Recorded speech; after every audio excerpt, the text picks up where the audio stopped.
خیبر پختونخوا اور پنجاب کی حکومتیں آمنے سامنے آ چکے ہیں. اجازت نہیں دی جا رہی تھی, کورٹ میں گئے اور پھر بار بار درخواستیں دیتے رہے کہ 15 مہینے ہو گئے ہیں اور ہمیں اجازت نہیں دی جا رہی ہے کہ ہم یہاں پر جلسہ کر سکیں, اور ہم نے یہ ہر صورت کرنا ہے.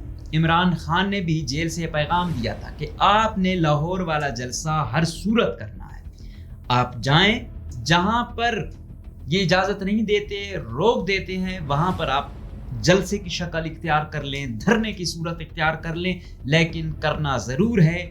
سلمان اکرم راجہ نے بیان دیا کہ ملک میں فسطائیت آ چکی ہے, میرے گھر پر ریڈ ہو چکی ہے, نہ آپ کی عزت محفوظ ہے, نہ آپ کی آبرو محفوظ ہے, آپ کی عزت نفس مجروح کی جا رہی ہے. ان کا یہ کہنا تھا کہ میں کیا کرتا ہوں, میں میکسیمم بولتا ہوں, لیکن کیا ہے کہ 20 گاڑیاں آتی ہیں, میرے گھر کا گھیراؤ کرتی ہیں, میری جو فیملی ہے ان کو ہریس کرنے کی کوشش کی جاتی ہے.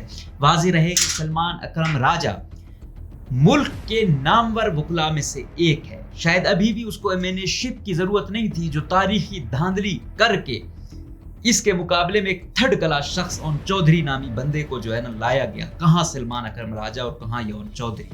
مطلب آپ ان کے پپیٹ بن کر چلو گے تو پھر آپ کو وزارتیں ملیں گی, وزارت اعلیٰ, وزارت عظمیٰ, وزارت داخلہ, الغرض ہر کماؤ طریقہ آپ کو ملے گا. اگر آپ کہیں گے کہ یار ہم نے ایسے نہیں, ایسے چلنا, ہم آپ سے یہاں اختلاف کرتے ہیں, تو آپ پر یہ زمین تنگ کر دی جائے گی. اب بالآخر آج میں دیکھ رہا تھا کہ لاہور میں پی ٹی آئی والوں نے ریلی نکالی. یہ بڑا خوش آئندہ ہے. کوئی بھی جب نون لیگ پر ٹف ٹائم تھا وہ لوگ نکلتے تھے, یہی خوش آئندہ ہے. یاد رکھیں کسی ملک میں جب سیاسی جماعتیں کمزور ہوتی ہیں وہ ملک کمزور ہوتا ہے. ہم لا کے اختلاف کریں پیپلز پارٹی سے, نون سے, جے یو آئی سے, بی این پی سے, جو بھی ہو, لیکن سیاسی جماعتیں مضبوط ہوں, ان میں جمہوریت ہو, یہ ملک کے لیے اچھا ہے. یا پنجاب والے خیبر پختونخوا والوں کو یہ درس دے رہے ہیں, جتنی لینگویج یہ خواجہ آصف جیسے درباری یوز کرتے ہیں, ایسی گھٹیا تو میرے خیال میں علی امین گنڈا پور 10 مرتبہ بھی پیدا ہو تو ایسی بری لینگویج وہ شاید استعمال نہ کرے. اگر یہ کرے گا, اگر آج لوگ اچھے نہیں لگ رہے ہیں تو پھر ان کے ریسورسز سے بھی اتنی نفرت کرو. ان کو بھی کہو کہ آئندہ یہ بارڈر کراس نہیں کریں گے, آئندہ کوئی مائنز اور منرلز اور کوئی بھی جو سوغات ہے وہ اس بارڈر سے آگے ادھر نہیں آئے. پھر پکا بائی کاٹ کرو, پھر یہ ڈرامے بازی نہیں ہو. لوگ آپ کو ہمارے اچھے نہیں لگتے حکمرانوں کو, اور ریسورسز ہمارے اچھے لگتے ہیں.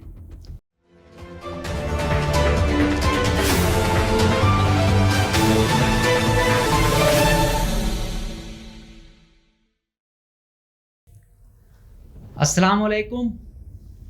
آج ہم بات کریں گے کہ بالآخر پی ٹی آئی نے خیبر پختونخوا کے بعد اپنا اثر و رسوخ پنجاب میں دوبارہ بحال کرنا شروع کر دیا, اور اس کی پہلی کڑی اور پہلا جو ان کا سٹیپ ہے وہ لاہور میں جلسہ کا انعقاد ہے. واضح رہے کہ خیبر پختونخوا اور پنجاب کی حکومتیں آمنے سامنے آ چکے ہیں. اجازت نہیں دی جا رہی تھی, کورٹ میں گئے اور پھر بار بار درخواستیں دیتے رہے کہ 15 مہینے ہو گئے ہیں اور ہمیں اجازت نہیں دی جا رہی ہے کہ ہم یہاں پر جلسہ کر سکیں, اور ہم نے یہ ہر صورت کرنا ہے. عمران خان نے بھی جیل سے پیغام دیا تھا کہ آپ نے لاہور والا جلسہ ہر صورت کرنا ہے. آپ جائیں, جہاں پر یہ اجازت نہیں دیتے, روک دیتے ہیں, وہاں پر آپ جلسے کی شکل اختیار کر لیں, دھرنے کی صورت اختیار کر لیں, لیکن کرنا ضرور ہے. یوتھ کو ایکٹیو کرنا ہے, موبلائز کرنا ہے. فسطائیت کا راج ہو چکا ہے پاکستان میں, اندھیر نگری آ چکی ہے, طاقتور اپنی طرف سے ہانک رہا ہے, سیاسی جو جماعتیں ہیں وہ باندی بن چکی ہیں. کہنے کو تو یہ جمہوری ہیں, کہنے کو یہ آئین کو مانتے ہیں, در حقیقت یہ پٹھو بن چکے ہیں. تو اس کا واحد حل یہی ہے کہ نوجوان, یوتھ اور جو آئین کے ساتھ ہیں, انسانی حقوق کے ساتھ ہیں, ان کو باہر نکلنا ہوگا, اور کوئی حل نہیں ہے. سلمان اکرم راجہ نے بیان دیا کہ ملک میں فسطائیت آ چکی ہے, میرے گھر پر ریڈ ہو چکی ہے, نہ آپ کی عزت محفوظ ہے, نہ آپ کی آبرو محفوظ ہے, آپ کی عزت نفس مجروح کی جا رہی ہے. ان کا یہ کہنا تھا کہ میں کیا کرتا ہوں, میں میکسیمم بولتا ہوں, لیکن کیا ہے کہ 20 گاڑیاں آتی ہیں, میرے گھر کا گھیراؤ کرتی ہیں, میری جو فیملی ہے ان کو ہریس کرنے کی کوشش کی جاتی ہے. واضح رہے کہ سلمان اکرم راجہ ملک کے نامور وکلا میں سے ایک ہے. شاید ابھی بھی اس کو ایمینشپ کی ضرورت نہیں تھی جو تاریخی دھاندلی کر کے اس کے مقابلے میں ایک تھرڈ کلاس شخص اون چودھری نامی بندے کو جو ہے نا لایا گیا. کہاں سلمان اکرم راجہ اور کہاں یہ اون چودھری. لیکن بدقسمتی سے جو لانے والے ہیں وہی اون چودھری ٹائپ کے لوگ ہیں, لہٰذا ان کو سلمان اکرم راجہ جو ہے نا وہ پسند نہیں ہے, اس کی ایکسیپٹیبلٹی نہیں ہے اور اون چودھری جیسوں کی ہے. اور پھر اس کے ساتھ جو رویہ رکھا گیا آپ نے دیکھا کہ ملک میں انٹرنیشنل لیول پہ سلمان اکرم راجہ جیسے لوگ جو ہیں یہ ملک کا فخر ہوتے ہیں, انٹرنیشنل لیول پہ جو ہے یہ آپ کی نمائندگی کرتے ہیں اور آپ ان کے ساتھ ان کے خاندان والوں کے ساتھ ایسا برتاؤ کرتے ہیں. ان کا پولیٹکس میں حالیہ نا ان کا شاید اور نہ ہو, اور بھی ہر پارٹی ایسے شخص کو چاہتی ہے, لیکن اس نے دیکھا کہ حقوق جس طرح پامال ہو رہے ہیں, فسطائیت جس طرح چل رہی ہے, تو انہوں نے پی ٹی آئی کا چناؤ کیا. ایسے لوگ تو ہر ایک کی آنکھوں کا تارا ہوتے ہیں, لیکن کیا ہو رہا ہے. لطیف کھوسا نے بولا کہ پولیس ہمیں ہیریس کر رہی ہے, ادھر پولیس والے صاحب موجود تھے تو کہتے ہیں ایسا نہیں ہے. اس نے کہا ابھی بھی میرے گھر کے باہر پولیس کھڑی ہے. تو مطلب ہم اتنا تنگ کر دیتے ہیں سرزمین کو اس ملک میں اپنے ہی شہریوں کے لیے جب وہ ہمارے مطابق نہیں چل رہے ہوتے. مطلب آپ ان کے پپٹ بن کر چلو گے تو پھر آپ کو وزارتیں ملیں گی, وزارت اعلیٰ, وزارت عظمیٰ, وزارت داخلہ, الغرض ہر کماؤ طریقہ آپ کو ملے گا. اگر آپ کہیں گے کہ یار ہم نے ایسے نہیں, ایسے چلنا, ہم آپ سے یہاں اختلاف کرتے ہیں, تو آپ پر یہ زمین تنگ کر دی جائے گی. آپ کو باغی کہا جائے گا, آپ کو غدار کہا جائے گا, آپ کو چور کہا جائے گا, آپ کے اوپر ناجائز کیسز بنائے جائیں گے, آپ کو جیلوں میں بھیج دیا جائے گا, آپ کی چار دیواری کی پامالی ہوگی, آپ کی ماؤں بہنوں کی عزت مجروح کی جائے گی, ہر غلیظ ٹیکٹکس آزمایا جائے گا. میں پڑھ رہا تھا سوشل میڈیا پہ کہ ہم پوری دنیا میں جو غلیظ مائنڈ سیٹ ہے وہ بڑھانے میں نمبر 1 آ چکے ہیں. ہم کون سی پامالی نہیں کرتے, ہم سویلائز سوسائٹی ہیں, ہم اتنی گر چکے ہیں معذرت کے ساتھ کہ پوری دنیا میں جو ہمارا امیج ہے وہ ایسے نہیں بنا ہوا. یہ ہمارے طاقتور حلقوں نے ایسا بنوایا ہے, یہ ہماری سوسائٹی کو انہوں نے ایسا بنا دیا ہے کہ اور کوئی چارہ نہیں ہے. تو اب عمران خان کی جو بہن تھی علیمہ خان اور دوسری وہ کہہ رہی تھی ہم آگے ہمارے فیملی, ہمارے بچے بھی آگے ہوں گے, یہ نہیں ہوگا باقیوں کی طرح کہ بھائی باقی آگے آ جائیں, ہم لیڈر ہیں, خاندان والے گھر میں ہیں, باقی ہمارے لیے آئیں. تو یہ بڑی بات ہے. گو کہ ہمارے شاید ان سے لاکھ اختلاف ہوں, لیکن جب کوئی خاندان کہتا ہے کہ سب سے پہلے ہم ہوں گے, ہمارے بچے ہوں گے, تو پھر صحیح ہے. وہ گولی آئے گی, وہ کہتے ہیں گرفتار کرنا ہے کر لو, گولی چلانی ہے چلا لو, مارنا ہے مار لو, تو پھر ٹھیک ہے. جب اس نہج کو پہنچے پھر کچھ تبدیلی آتی ہے. آج پھر مویشی منڈی کی ٹریپ کا کوئی اجازت دے دی ہے عدالت نے. مجھے لگتا نہیں ہے کہ یہاں پر بھی ان کو اجازت دی جائے گی.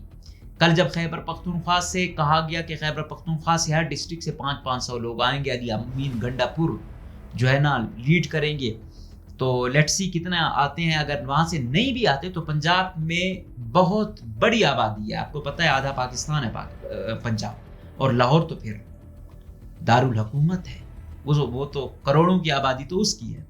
تو اس میں جہاں انہوں نے اتنا ووٹ دیا, کو کہ الگ بات ہے کہ فارم 47 پہ جتوایا اور لوگوں کو کیا, تو بہت بڑا جلسہ مجھے لگ رہا ہے کہ 15 مہینوں سے بار بار پی ٹی آئی والے کہہ رہے تھے کہ ہمیں جلسے کی اجازت دی جائے, لیکن نہیں دی جا رہی تھی. اپنا منمانی تھی. عدالت سے کوئی حکم بھی لے آتے تو آگے جو انتظامیہ تھی وہ کوئی اور اپنا جو ہے نا لولی پاپ دے دیتی تھی, اور بالآخر ان کو نہیں کرنے دیا جا رہا تھا.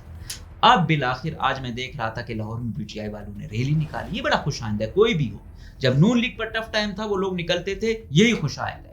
یاد رکھیں کسی ملک میں جب سیاسی جماعتیں کمزور ہوتی ہیں وہ ملک کمزور ہوتا ہے. ہم لاکھ اختلاف کریں پیپلز پارٹی سے, نون سے, جے یو آئی سے, بی این پی سے, جو بھی ہو, لیکن سیاسی جماعتیں مضبوط ہوں, ان میں جمہوریت ہو, یہ ملک کے لیے اچھا ہے. آج پی ٹی آئی والے ہمیں شاید طاقتور حلقوں کو اچھے نہیں لگ رہے, لیکن ایک ہو لوگوں کا سسٹم پہ کچھ تو بھروسہ ہو کہ یار ہم نکلتے ہیں, ہم احتجاج کرتے ہیں, اس کا کوئی اثر ہے. جب وہ دیکھیں کہ یار اثر ہی نہیں ہے تو پھر لوگ تو بالکل مایوس ہو جائیں گے, اور جس سوسائٹی میں اضطراب آتا ہے, بے چینی آتی ہے, مایوسی پھیلتی ہے, پھر وہ بڑا خطرناک ٹرینڈ بنتا ہے. تو یہ یقیناً خوش آئند ہے, اور امید ہے یہ بڑا ان کا بہترین جلسہ ہوگا, اور ہم یہی کریں گے کہ یہ جو رفٹ ہے یہ کم ہوگی۔ پنجاب حکومت نے کہا ہے کہ انڈی امین گنڈاپور نے جو لینگویج یوز کی ہے اس پر معافی مانگے۔ یقیناً وزیر اعلیٰ خیبر پختونخوا، آپ کسی سے اختلاف کریں ود ان دا لمٹ، کسی پر اگر کوئی خاتون ہے یا کوئی اور صورتحال ہے، کسی کی ذات کو نہیں ٹارگٹ کرنا چاہیے۔ آپ اس کی پالیسی سے لاکھ اختلاف کریں، آپ ان سے لاکھ اختلاف کریں، ان کی آئیڈیالوجی سے اختلاف کریں، لیکن نازیبا الفاظ کا استعمال کرنا، مسوجنسٹ جملے دینا، یہ شایان شان نہیں ہے کسی بھی انسان کے، اور اسپیشلی جب آپ اتنی پریسٹیجیس پوزیشن پر، تو لوگ کہتے ہیں کہ یار کس کو انہوں نے چنا ہے۔ اور ایسا نہیں ہے کہ صرف وہ ہے، یہ ہر طرف سے ہوتے ہیں، یا پنجاب والے خیبر پختونخوا والوں کو یہ درس دے رہے ہیں، جتنی لینگویج یہ خواجہ آصف جیسے درباری یوز کرتے ہیں، ایسی گھٹیا تو میرے خیال میں علی امین گنڈاپور 10 مرتبہ بھی پیدا ہو تو ایسی بری لینگویج وہ شاید استعمال نہ کرے۔ بری لینگویج ادھر سے کچھ زیادہ ہی استعمال ہوتی ہے، لیکن فی الحال کیونکہ اس نے کی ہے تو سب اس کو پڑھ رہے ہیں۔ اس کا آپ دیکھو اس نے کیا نہیں کہا، کون سی غلیظ زبان اس غلیظ شخص نے استعمال نہیں کی۔ تو آپ اختلاف لازمی رکھیں، لیکن کسی کی ذات کو ٹارگٹ نہ کریں، یہ ہوگا۔ اب تیسری بات، اب عوام نے اگر خود کو سیف کرنا ہے، اپنا فیوچر سیف کرنا ہے، اور کوئی حل نہیں ہے، نکلو۔ ڈرو گے تو کچھ نہیں ہوگا۔ مجھے سوشل میڈیا پہ ایک کلپ تھا، تو اس میں وہ کہتا ہے کہ ہاں بھائی آپ کو تو دیکھو یہاں سارے آپ کی اتنی عزت کرتے ہیں۔ وہ کہتا ہے کہ یہ میری عزت نہیں کرتے، میرے ڈر کی وجہ سے میری عزت کرتے ہیں، اور ڈر کی سب سے بڑی جو خامی ہے وہ یہ ہے کہ یہ ہمیشہ برقرار نہیں رہتا۔ تو 9 مئی کے بعد جس طرح آپریشنز کیے گئے، ناجائز کئی لوگوں کو اٹھایا گیا، آج تک زندانوں میں ہے۔ ہم بلوچستان والوں کے تو بیچارے ملتے ہی نہیں ہیں، ان کا تو پھر بھی فوجی عدالتوں میں ٹرائل چل رہا ہے، دکھتے ہیں ان کی فیملیز والے یہ بھی، لیکن پھر بھی زندان ہوتا ہے۔ کسی کو اتنی سزا نہ دو کہ اس کا ڈر ہی ختم ہو، ہمیشہ اتنا ڈراؤ کہ وہ ڈرتا رہے۔ جب آپ مسلسل تشدد کرتے ہو پھر وہ ڈر ختم ہو جاتا ہے، وہ پھر مقابلے پر آ جاتا ہے۔ اب ان لوگوں نے بھی اگر آنا ہے تو اپنی جمہوری جدوجہد کے لیے عدالتوں پر، اداروں پر ہر طریقے سے نکلنا ہوگا اور کھل کر بولنا ہوگا۔ ابھی آپ کا فیوچر کوئی ادارہ آپ کو نہیں دے سکتا، آپ نے خود نکل کے لینا ہے۔ جو ادارے آپ کا فیوچر برباد کرنے کو تلے ہیں، واحد علاوہ آپ کے پاس جو ہے وہ یہی ہے کہ آپس میں اتفاق رکھو، اتحاد رکھو۔ باہمی اتحاد ہوگا تو لوگوں میں خوف ہوگا، کسی کا مسئلہ ہوگا اسے اپنا مسئلہ سمجھو، کسی ایک کو لاپتہ کرتے ہیں سب اس کے لیے آواز اٹھاؤ، اس کے لیے دھرنے دو۔ اگر یہ نہیں کرو گے، کل اس کے ساتھ ہو رہا تھا آج آپ کے ساتھ ہوگا۔ تو یقیناً اس کے لیے عدالت نے بھی جو NOC دیا خوش آئند ہے۔ اب امید یہی ہے کہ طاقتور حلقے یا دوسرے وہ بھی روڑے نہیں اٹکائیں گے پنجاب حکومت سمیت، اور ایک فضا برقرار رکھی جائے گی۔ یہ جلسے جلوس عوام میں ایک امید پیدا کرتے ہیں، یہ امید رکھی جائے گی، اور پھر عمران خان کا جو خاندان ہے وہ واقعی آ کے کہے گا کہ ہاں بھائی پہلے ہم اور ہمارے بچے ہیں، جو آنسو گیس کی شیلنگ ہوتی ہے، تشدد ہوتا ہے، گولیاں ماری جاتی ہیں، پہلے ہمیں ماری جائیں گی بعد میں دوسروں۔ یہ ہوتی ہے تبدیلی، یہی ہوتی ہے ابتدا، یہ نہیں کہ مزے میں میرا خاندان لو اور مارے ہماری جگہ اور کارکن کھائیں۔ تو جب اس نہج پہ آپ پہنچو اور واقعی اس کو پریکٹیکل صورت میں ہو، پھر تبدیلی آتی ہے۔ ہم امید کریں گے کہ جمہوری اقدار کو فروغ دیا جائے گا، بازاری لینگویج استعمال نہیں کی جائے گی، اور پنجاب حکومت یہ نہیں کہے گی کہ ہاں واقعی یہ جو بڑا بھائی ہے ہمیشہ دوسروں کے حقوق کو غصب کرنے کے لیے اور اپنی منمانی اور چودھری بنا ہوئے اور دوسروں کو احتجاج کرنے کا حق بھی نہیں دیتا، دوسروں کو یہ حق بھی نہیں دیتا کہ وہ وہاں کر احتجاج کریں اور پھر باقی صوبوں سے جو ہے نا ریسورسز کو مال غنیمت کی طرح یہ لوٹتا رہے۔ اگر یہ کرے گا، اگر آج لوگ اچھے نہیں لگ رہے ہیں تو پھر ان کے ریسورسز سے بھی اتنی نفرت کرو، ان کو بھی کہو کہ آئندہ یہ بارڈر کراس نہیں کریں گے، آئندہ کوئی بھی مائنز اور منرلز اور کوئی بھی جو سوغات ہے وہ اس بارڈر سے آگے ادھر نہیں آئے گی، پھر پکا بائی کاٹ کرو، پھر یہ ڈرامے بازی نہیں ہو۔ لوگ آپ کو ہمارے اچھے نہیں لگتے حکمرانوں کو، اور ریسورسز ہمارے اچھے لگتے ہیں۔ تو یہ اس وقت ہی ہوگا جب باہمی اتفاق اتحاد ہوگا، اور عوام چاہے بلوچستان کی ہو، خیبر پختونخوا کی ہو، سندھ کی ہو، پنجاب کی ہو، جو جس کلاس کا ہے، آپ ایک کلاس میں ہوں گے تو آپ کے مفادات ایک جیسے ہیں۔ جو ایلیٹ ہے وہ چاہے بلوچستان کا ہے، خیبر پختونخوا کا ہے، ان کے مفاد کہیں نہ کہیں ایک ہے۔ ابھی کیونکہ ہو سکتا ہے ہماری بھی PTI کو ہم جمہوری نہ سمجھتے ہوں، لیکن کیونکہ ابھی فی الوقت وہ ایک تاثر دے رہے ہیں یا ایک طاقتور فریق کے سامنے ہے، تو ہمیں ہر اس